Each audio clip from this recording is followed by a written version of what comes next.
Bonsoir tout le monde, nous nous retrouvons avec un invité surprise ce soir. Nous allons pouvoir répondre à pas mal de questions qui restent incomprises à ce jour. Grâce à notre ami Mac Lesguy, nous allons pouvoir répondre à vos questions en direct. Bonjour Mac Lesguy. Bonsoir Julien.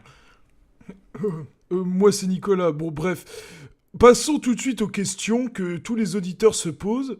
Alors, la question de nos auditeurs ce soir sur la page Facebook et Twitter de notre site internet nous demande s'il est possible de péter sur du feu et de l'alimenter genre plusieurs heures pour par exemple cuire nos repas ou alimenter notre... Ah oui, je vais vous expliquer parce qu'en fait, ce n'est pas écrit sur Google, c'est des informations un peu cachées par le gouvernement. Une loi existe, elle a été votée à l'époque de Napoléon exactement parce que un jour, un de ses gardiens personnels, un garde du corps de Napoléon, a pété sur le feu pour alimenter son poisson et a explosé littéralement devant sa troupe. C'était vraiment horrible à voir et Napoléon a voté une loi contre ce genre de procédé. Et pourquoi ce genre de loi a été votée ? Oui, mais vous imaginez, vous faites un petit barbecue entre potes, tranquille, peinard, vous pétez sur le feu, vous n'avez pas besoin de charbon, donc pas besoin d'aller en acheter à Auchan. C'est comme ça, c'est la vie. Et puis là, vous rentrez le soir avec votre gazinière, vous n'avez pas besoin de bouteilles de gaz. Alors du coup, vous fourrez le tuyau dans le cul, vous pétez, ça alimente le feu et ça cuit vos flageolets tranquillement le soir.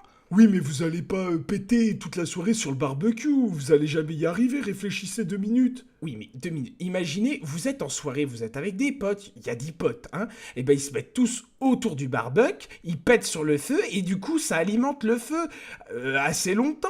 Avant, dans le temps, il y avait des travails d'équipe, hein, il y avait des rituels de paix qui faisaient descendre le paix jusqu'à l'intestin grêle. Hein, c'est à l'époque des rois, les rois l'approuvaient totalement parce que c'était un peu leur carburant du temps d'avant, quoi. Il n'y avait pas de charbon de bois, il n'y avait pas d'essence, il n'y avait pas de gaz, il n'y avait que les paix. Bon, il y avait aussi l'énergie du bois, mais les gens se référaient quand même aux péteurs du village. Ces péteurs, on les appelait les farting jobbers, hein. Ils avaient leur cuistot scientifique qui leur préparait carrément des repas complètement immondes à manger. Mais si vous voulez, ils peinaient tellement à manger que on leur donnait à ces gens-là un petit peu de bon temps, des putes, et même on leur faisait des bains, ils avaient des suites et des serviteurs, ces gens-là. Mais...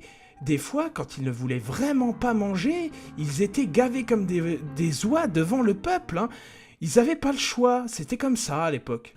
Alors à ce qui paraît, vous avez essayé il y a quelques jours de vivre comme ces farting jobbers. Hein. Oui, en effet. De produire de l'énergie venant de votre cul, sans être vulgaire. Non, ne vous excusez pas. C'est la vérité. Oui. Et à ce qui paraît, dans les premiers jours, ça s'est mal passé. C'était carrément des pets foireux qu'on remplissait dans les seaux. Si vous voulez, dans les premiers jours, mon corps n'était pas habitué à manger une telle nourriture immonde, hein, comme je vous l'ai dit. C'était pas bon. Et ces farting jobbers, quand ça n'allait pas... on les guillotinait. Hein. Bon, là, on l'a pas fait pour de vrai. On a fait comme si... j'avais échoué à ma mission, mais il faut savoir que ces farting jobbers, à l'époque, ils avaient 1 mois pour réussir à faire des bons paix, sinon ils étaient exécutés devant toute la population. C'était un petit peu leur punition. Et puis un jour, le garde de Napoléon, il a été un petit peu trop loin, il a voulu un peu nourrir sa troupe avec du poisson, il a pété sur le feu, et la loi a été votée, comme vous le savez. Bon la question du jour est passée, je vous remercie, l'émission va se terminer, on va se retrouver demain pour une autre question, j'espère que vous serez là, hein. Oui, c'est gentil, parce que beaucoup d'auditeurs aiment votre connaissance des choses, vous connaissez vraiment beaucoup de choses, hein, donc... vous avez quelque chose à dire ?